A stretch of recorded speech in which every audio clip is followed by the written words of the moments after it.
Այս վերջերս վարչապետի կառավարության նիստն եմ նայում ու մի հատ sense բան է հնչում այդ խանութի մասին։ Չգիտեմ խանութը ումն է, ով է տերը, բայց խոսքս ուզում եմ ուղղել ոչ թե վարչապետին, այլ այդ դուխով տղեկին, կենտրոնական բանկի կառավարիչ, էկոնոմիկայի նախարար, ՊԵԿ-ի նախագահ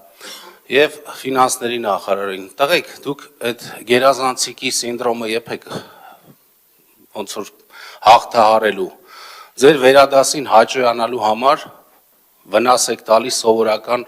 խանութներին, դժվար էր այնտեղ բացատրել, որ խանութը ոչ թե պետությանն է խաբել, այլ ընդհանրապես գոյություն ունի տարբերություն կանխիկ վճարելու եւ քարտով։ Այդ տարբերությունը, որ ասել են, դա ընդհանրապես բանկային կոմիսիայի մասին էր, որը մինչև 2.5% է։ Սա ասեմ այս հարցով մեջները դուք գտեք ու ծառայեք ժողովրդին, ոչ թե ծառայեք ձեր էգոներին կամ ձեր վերադասին։ Ինչ վերաբերվում է առաջարկին, ուրեմն մենք ունենք մի քանի սուպերմարկետներ, որոնք սպասարկում են մի քանի ընտանիքների համար եւ գնալով մեծանում են։ Տեսեք, Աննա Հակոբյանը ասում է բոյկոտեք ուտուտ սուպերմարկետին,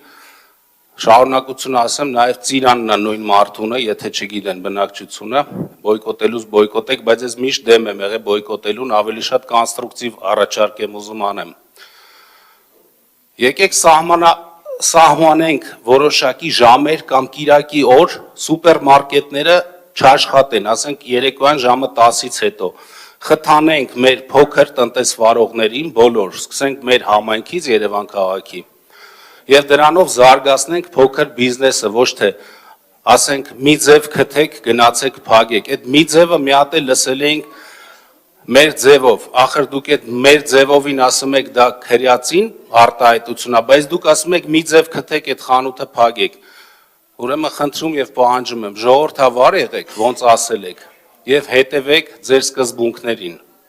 Այսօր այսքանը։